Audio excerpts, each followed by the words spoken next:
Hi, everyone. Welcome to the Calgary Business Podcast powered by Sonic Coaching. I'm your host, Oliver Basner.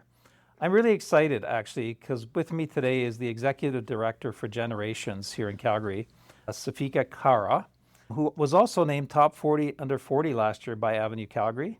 And for those of you not familiar with Generations Calgary, it's a multi-generational housing and care community in Northeast Calgary.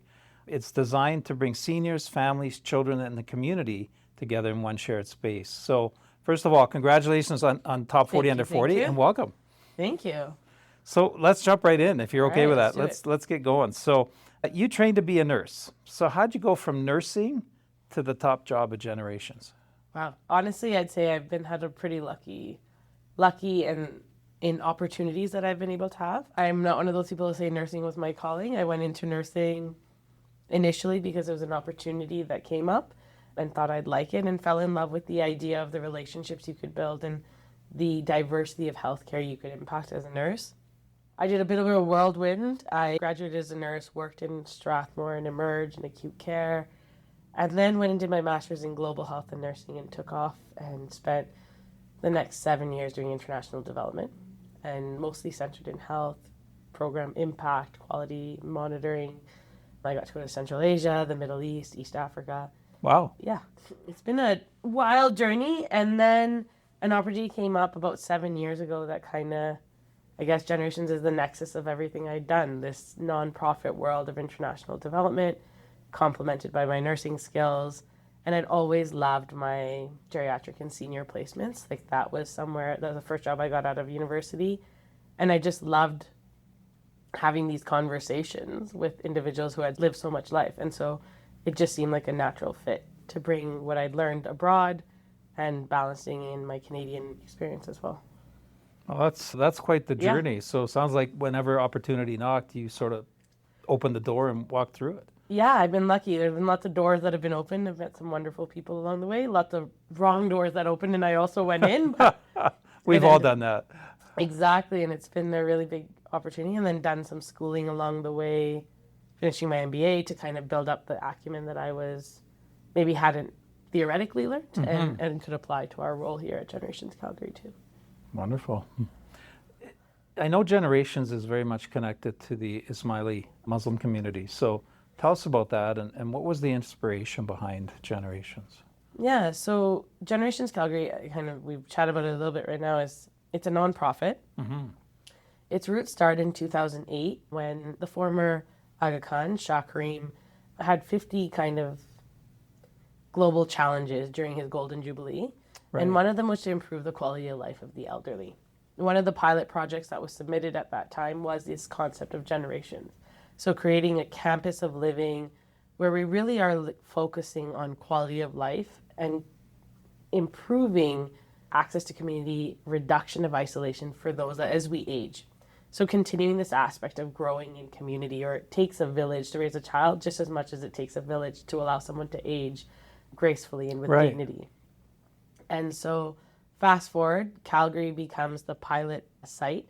We start off our campus with 40 below market housing apartment units where we house currently 60 seniors, independent. And then 2019, we open a community center and continuing care home. So we have 120 beds and a community center. And I say that differently because this idea of a village, this idea of reducing isolation is really at the center of what we do. And so Generations starts with a vision of, we need to age with dignity. And today it's blossomed into this community center. Right. At the center are these seniors.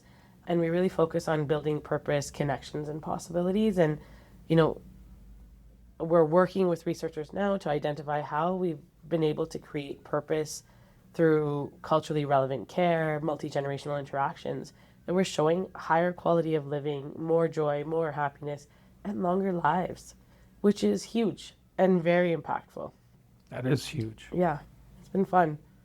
I don't know if I answered your question, though. No, you did. Wow, there's a lot going on there. Yeah, I can break down some of it too, but. And I know the Aga Khan was here recently, right, this year, and so, what were his thoughts when he visited? And well, so the current Aga Khan Shaheen was in Toronto inaugurating the Generations Toronto campus. Which is the second campus, correct? Which is our second official campus. Generations is ambitious, and I can say, inshallah, will grow across Canada. You know, the Toronto campus is really our flagship. So Calgary is very much the pilot where we learned, where we grew. He addressed that in his speech where he talked about, you know, we learned, there are so many learnings we've done in Calgary on improving quality of life, especially in an intergenerational, culturally relevant context, that now Toronto will benefit from. Toronto is almost 400 unit affordable housing, 122 care beds. Now, don't quote me, it might be 124. I apologize if I've got that wrong.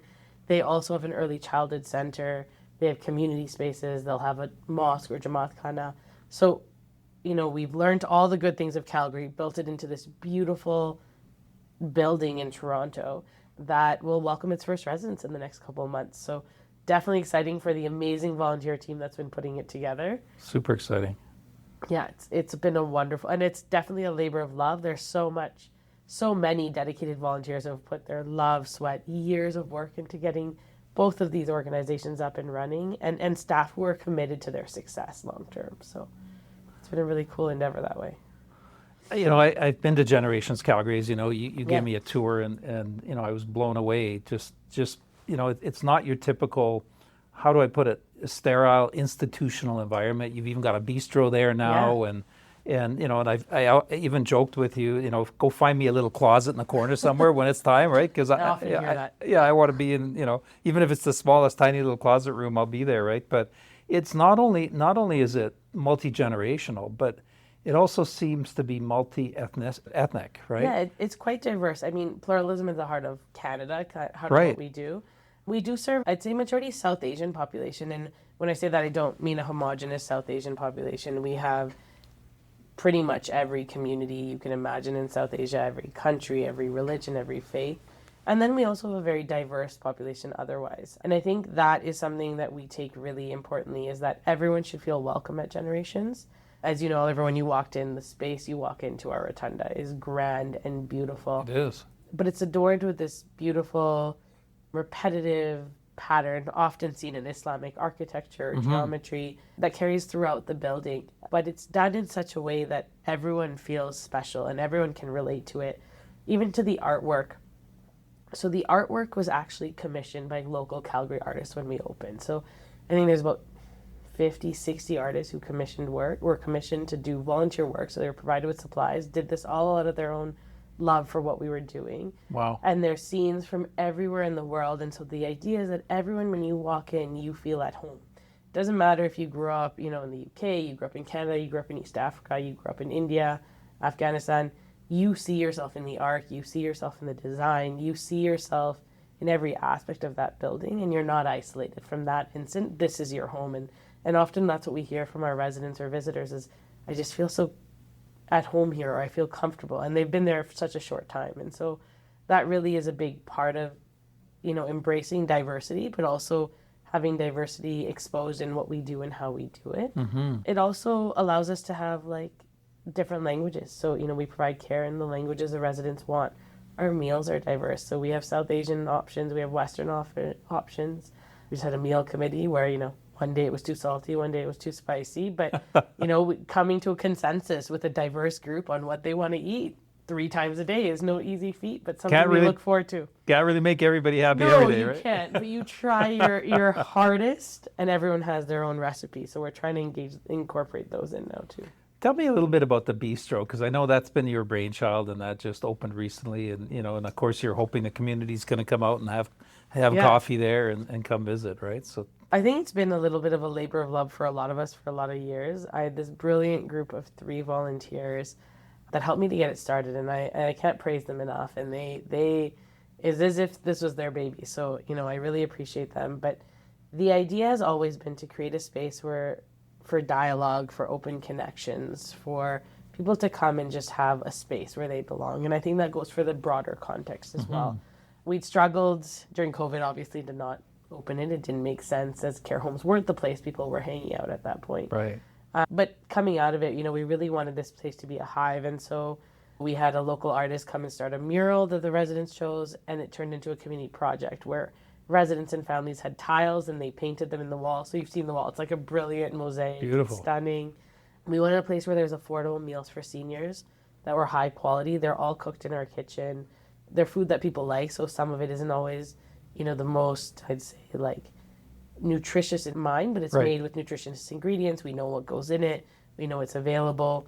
The the sustainability of it is something we're looking towards building. We're looking to program it with activities and games so youth are hanging out or seniors are hanging out. But one of the most magical things about it is I think when I sit there in the evenings and there's an activity in the multi-purpose hall that we have, and afterwards you see like gaggles of teenagers or their parents sitting at another table or a complete other group of individuals just hanging out, having come from an event, and this has just created this organic space where people can have different conversations. You see friends who haven't seen each other for a long time that happen to be at the same event, and we're slowly starting to see the creep in of community members come and use the space too, which is something we really want to encourage. Like great food, great environment, super affordable, and again, that affordability piece was a big part of what we wanted to do.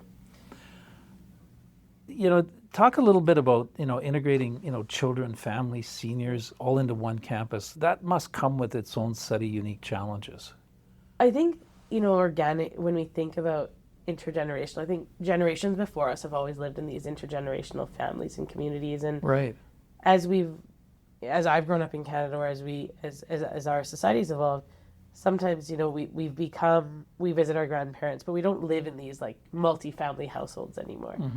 And so, yes, like with every multi-family household, there's the challenges that exhibit, but it's also the most organically natural thing you can imagine. So we have an early childhood center, 65 kids under the age of 5, but just the joy of having a senior interact or watch a kid play, Right. there's something you can't describe in some sense of like childish joy in that. Like it's a universal experience when a 2-year-old is doing what 2-year-olds do, which is we don't really know what's going through their head, but they're doing something and it's Something often fun. hilarious. Yep. And you're just all watching them and your world is just like this 2-year-old picking up a ball, throwing it back, picking it up, throwing it back.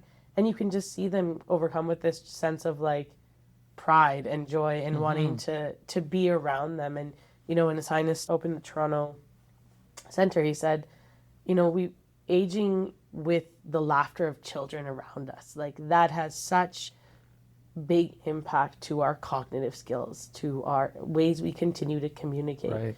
And sometimes you can see a senior who's, one of our residents who may not have the strongest cognitive capacity to communicate. Right. But that 3 or 4-year-old somehow is able to communicate in a way that's not language, but they get each other. They're looking at each other. They're picking up the ball.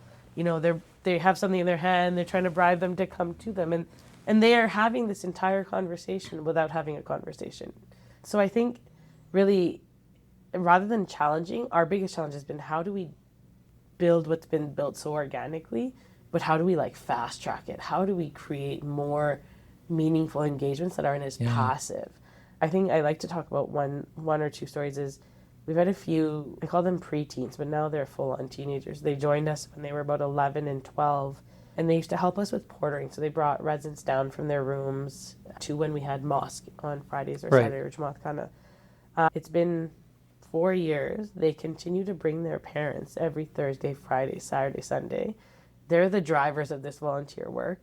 It's great to see someone who was just, helping, and now, I see him with his clipboard and he's in charge and he's telling me who's coming, who's not. He's giving me the feedback of, I don't think they're well, like I think we can do this better. Or you see this like level of confidence that's evolved out of them and this ability to speak and confidently speak to anyone of any age. So even though we weren't in that intention intentionally programming intergenerational program, this organic, consistent interaction with people who are older than them has like developed them into these leaders at the ages of 14 and 15 that I don't think I even had the skills at 14 and 15 to organize or think or convince someone with dementia to come with me when they really don't want to. Right. And in the beginning they found it really hard when they passed away, and watching them learn how to cope with that grief and evolve and that emotional maturity that comes with that. Or to hear some of them say, I think I want to work with seniors when I grow up. And like, there's nothing more heartwarming than that. Our world is aging. We know that. Right. And they're going to have to do it. So the fact that they do it out of love is something really impactful. Pretty special. It really is. Who knows? You're growing your future replacement. You never I know. am 100%. And if any of them take my job, I will be lucky the world will be a better place. That's awesome. Thank you for sharing that. Y- You talk about aging with dignity and purpose. I mean, that's what you're really doing, right? Like just encompassing the families and all of that. It just seems like it's as I said earlier, it's not that sterile environment, not even from a, when you walk in, not even from a physical side, but from a whole complete how you look at seniors' lives, as they're aging. It just seems like there's dignity there, right, in that aging process. They're interacting with youth, right, or with watching 2-year-olds play ball, right, Right. and probably reminding them when they were that age. Yeah, or their grandkids or their kids or Totally. exactly, their siblings. I had the opportunity to attend some meetings earlier this year, and something stuck with me was that the world we live in, lots of conferences are like, what are we going to do with these aging populations? Like, how are we going to manage aging? Right. What are we going to do? Populations aging. But aging is really a triumph of our modern healthcare system, a triumph of our social welfare systems. And that really stuck with me in the sense that, if we don't want to age, we should stop investing in maternal child health. We should stop investing in primary care. But that's not what we want. Right. Because if we stop investing in that, obviously we won't age, and this won't be a problem. But the beauty is that we've done that so well over the last 100, 200 years that kids born today will live longer than anyone else on the planet. True. Our job today is how do we steer that so that, one, when they get to an age where we're considered old, they're healthier, they're cognitively, we hope, in a better position than we may be, and that they're physically still have a purpose to live. And that's huge, right? That is huge. So if we age and we're living, a number-wise, I think every day having a purpose is important. And that's something we really believe at Generations. So every day's got to be better than yesterday. And even if that purpose is I'm going to get downstairs and buy a latte, or I'm going to, call my daughter at 4 o'clock, or my grandson has a test today, I want to know what he's doing. Or it's that I want to get dressed and look really nice and I want to go to mosque today and it's at 5:30 and I'm going to work all week to practice walking with my walker so I can walk in there dignified and I don't have to take a wheelchair. And so I think, having that dignity, and it's so different for everyone, but it's our job to figure out what that means for that individual. It's also our job as stewards to say, how do we create a better world for tomorrow? And how do we make sure dignity is always a part of that? And then on a campus level, it's helping individuals redefine what purpose is at the stage they're at. And if I can say that, for example, we have residents going to mosque is their priority, right? And they start getting ready at 9 o'clock because they're super excited. They choose their outfit. Wow. They start eating their meals. In their head, they're got to be done eating dinner at 5:30. I know it's a 10-minute walk. I want to get my seat. This gives them purpose, this direction. Right. But it impacts their whole week because on Monday they're like, oh, I don't know, do I want to go to that activity? I'll be too tired, then I'll sleep in and I might miss this. And I think our job is to help them navigate how to be able to do that every day and find things that they may not have been able to do because they've aged in a way and find ways to make that possible. So I know it sounds disjointed, but I guess what I'm trying to say is we get the pleasure of every day finding someone or helping someone find what gives them joy and dignity and making that possible in a way they didn't imagine could be at whatever capacity they may have lost. Another example I can talk about is last year in September, I have this dream team that I get to work with. And so we held the Generations Championships. And so one of my team members came back from a meeting saying, I heard 2 residents talking. I was at this conference and they said they don't get to see each other when they're at different homes. And we're like, well, we can fix that. Let's do an Olympics. Me and my amazing team set forward to do this. We invited 10 care homes or 11 care homes and said hey, we're going to open up these spots. Here's the games. There was pool noodle javelin, bocce ball shot put, a putt. There was dominoes, there was chair volleyball, and there was bowling. And I think there was a few other games.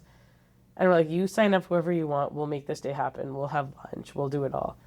110 people signed up from 11 care homes. And we had all these buses lined up. We had the kids walk in with flags from each of the care homes. And these residents who hadn't probably played mini golf in a long time or thrown a javelin or, played chair volleyball were really into it. And at the end of the day, we had a medal ceremony, full Olympic style. They got medals. They got called up.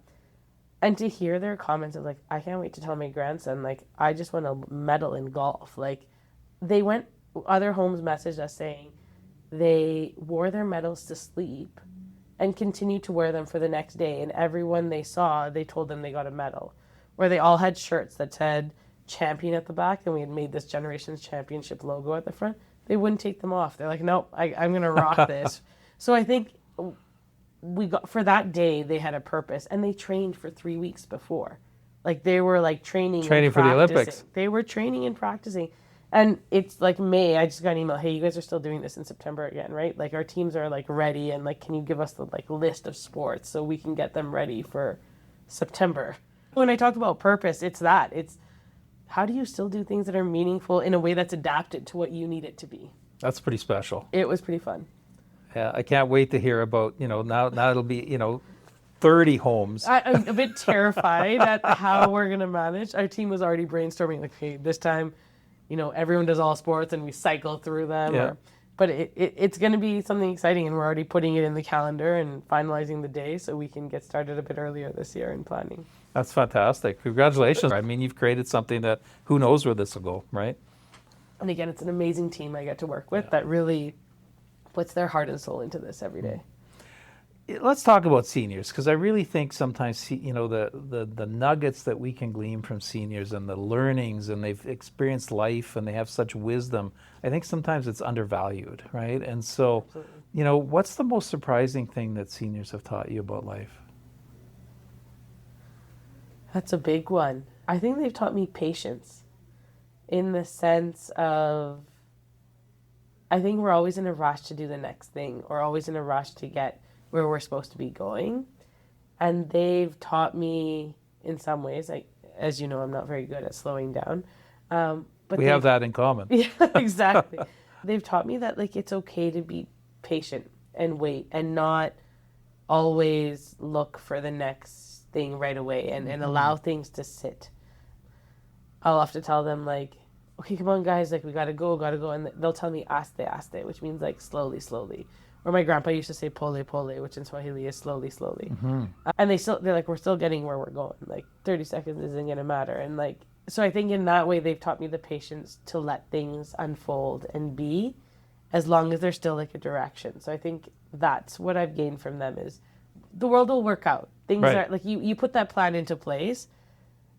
Don't fight every battle. Like, pole, aste, we're gonna get there. Let's just let things unfold and watch where they land. I'm not great at listening, but I know that's the lesson I need to listen to most. Patience. I think a lot of the listeners probably benefit from that wisdom. Yeah. So tell us about a moment, from a resident that stayed with you. Oh, wow. I know there's probably There's 100 so of them, many. right? And I wish we had time Are for we all going of for them. funny or we're going for impactful? You pick. So I think there's so many funny like incidents I've had with residents, and I find that those interactions always, the ones that stick with me like 3 years down the line that we're always laughing. Right. So I'll give you two quick ones. One during COVID, and I think this changed the trajectory of what I do day to day. So I think that's important is we had a resident, very sweet, very tiny, like I could pick her up in my arms, and she didn't like to eat, but she really loved her tea, And so I remember talking to her family and being like, look, we need to get her to eat some stuff. And so they're like, okay, whatever you can figure out, we're in. So we used to spike her tea with protein shakes. So we'd put like half tea, and then the other half we'd warm up like some Ensure, and we'd pour it in her glass. And she'd be like, oh, great, like this is warm, great juiciness. And like, and this is obviously done with consent of the family. She enjoyed it.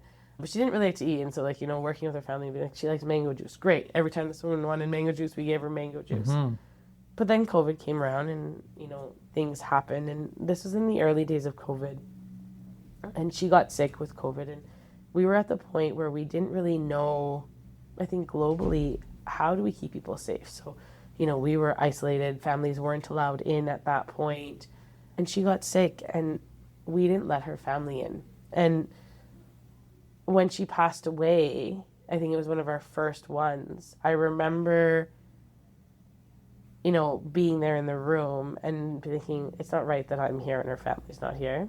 And then secondly, a conversation with her daughter who wasn't angry at me, but made me promise that I would never do that again. Like, never let a family not spend those moments with their loved one. And she wasn't angry, and I think she understood everything.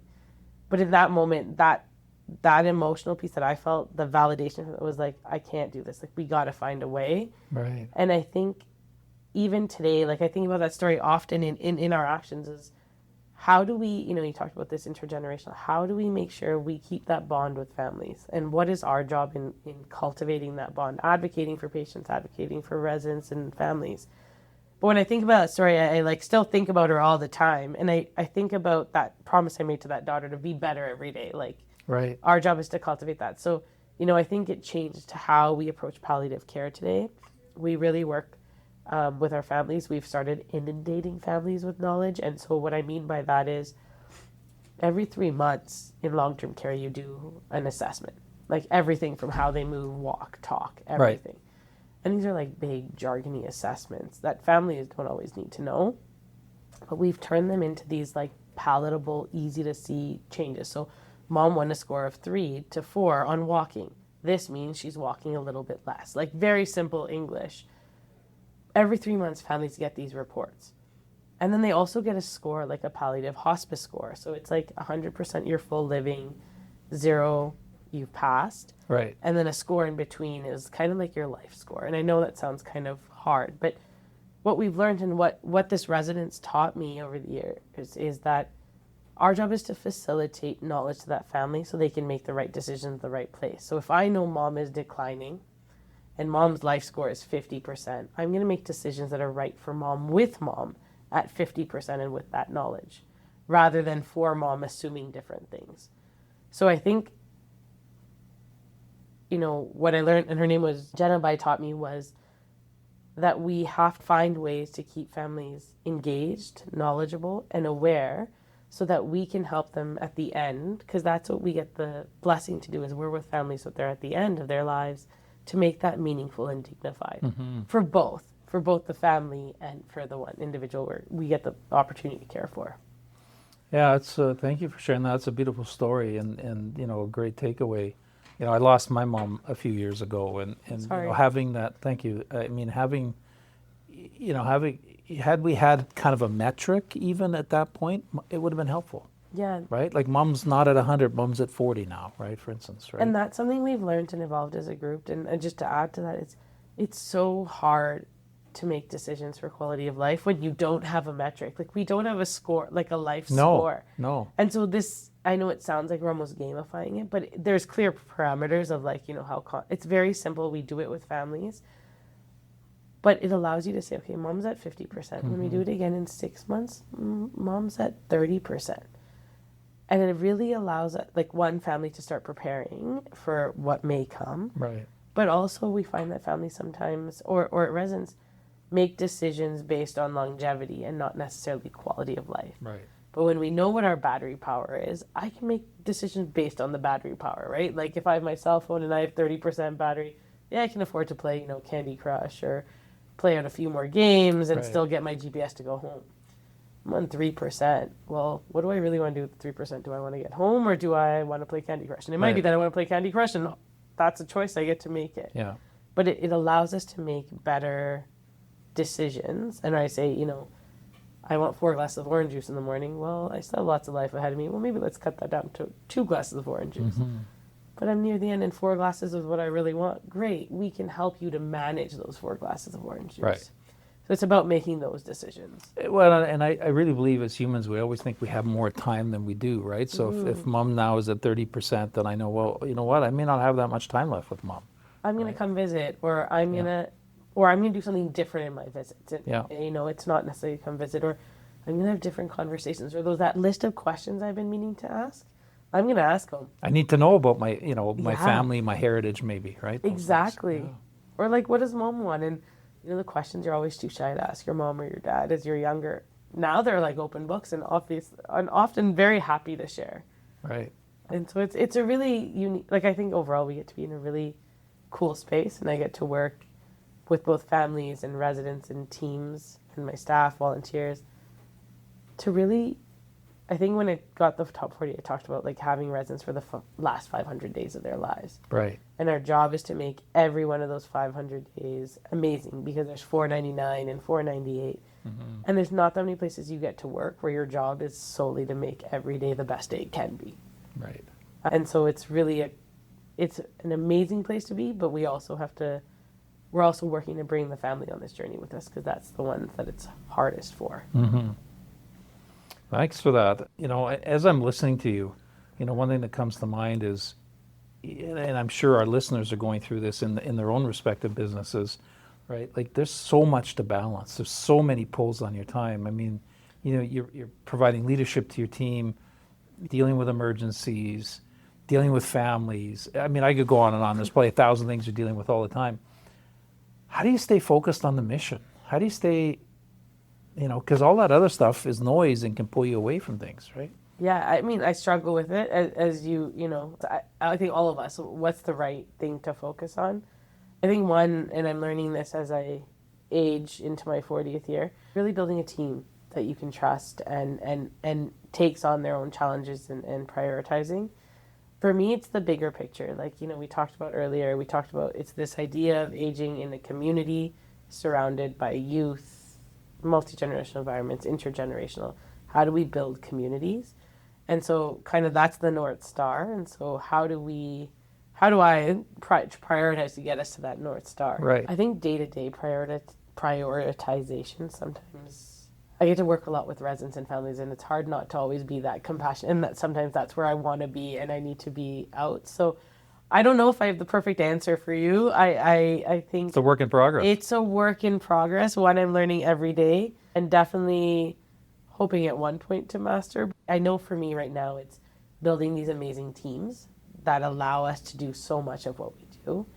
And so get to work with leaders, building capacity in them to be able to do all the things I want to do. I realize I need an army. And so having an amazing army is going to be a key part of it. And then, I'm not going to lie, the use of AI and technology is also helping a lot. So, using technology to help prioritize or do the tasks that were overwhelming before to make them quicker. In the last month, I think Claude, Whisperflow, Nano Banana, even just really maximizing the use of what we have at our hands. Right. But you're right, it's a work in progress, and I don't know if I have the answer. Well, and I know we don't have time to talk about it, but I know you've also embraced AI and technology and been recognized for it and continue to do that. So yeah, I mean, that's where the world's going, and I can't see. I'm terrified and excited to see what happens. I think we all are. Yeah, right? Exactly. It's a beautiful place to be, right? On a daily basis. Keeps us honest that way, right? Absolutely. We're running close on time here, but there's a couple of questions I asked all my guests, and the first one is, if you look back, at the beginning of your leadership journey, what do you wish, and we've got younger leaders listening and we've got seasoned leaders listening, but what do you wish somebody would have told you at the beginning of that journey that would be helpful? If you saw your younger self today, what would you say? I think be curious. I think ask the questions, get to know people, because I think leadership ultimately is about building relationships and connections, and having people walk alongside you and with a common goal. And I think the root of that is curiosity, and I think understanding why people do different things or why they chose to do something different than you helps me to learn what's important to them and how to best whether guide, work with them, or get us all on side to accomplish what we need to accomplish. So I think it's be curious and be more curious. Like, ask the questions, get to know people.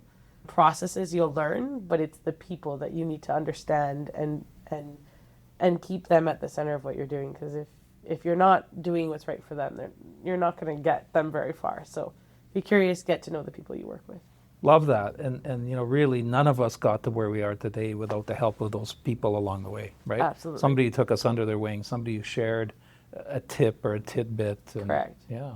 And you're going to make mistakes along the way and ask, like, hey, what could I have done better? What could I have changed? Or say sorry. I say sorry. I'm very Canadian in that way. I say sorry way too much. That's probably better than the other way. Exactly. So I think curiosity is going to be the biggest asset. Wonderful. In my work, at Sonic Coaching, I really do believe personal development and professional development are one and the same. To me, they're the same thing.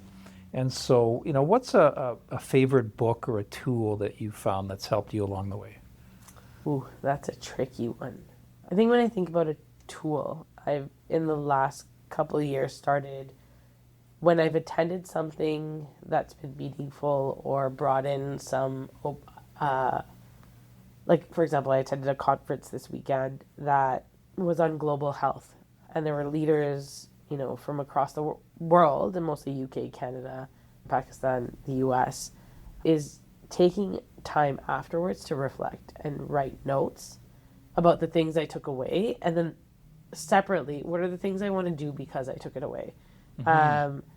And often I found that this is helpful. And this is something, Oliver, I think you've helped me with too, is like when you write it down, you get it done. And when you write it down, not in a task list, but like in this ambitious, this is what I want to do, right? Right. And I think I don't think I paid attention to it, but it's something I've been doing for the last couple of years. And I've seen how like, oh yeah, I thought that this time. Oh yeah, okay, got done today. So like, it's been something that I've done. I don't think it's a specific tool, but it's taking that time to reflect on what I'm learning and then really penning down what do I want to do about what I just learned. Even if it's one thing, right? Even if it's one thing, right? And I think that's been helpful for me to balance what I get to do all the time. Wonderful. That's a great suggestion, by the way. Love that. So, I mean, I'm sure I've heard it many times. I don't think I actually did it until I heard it 100 times.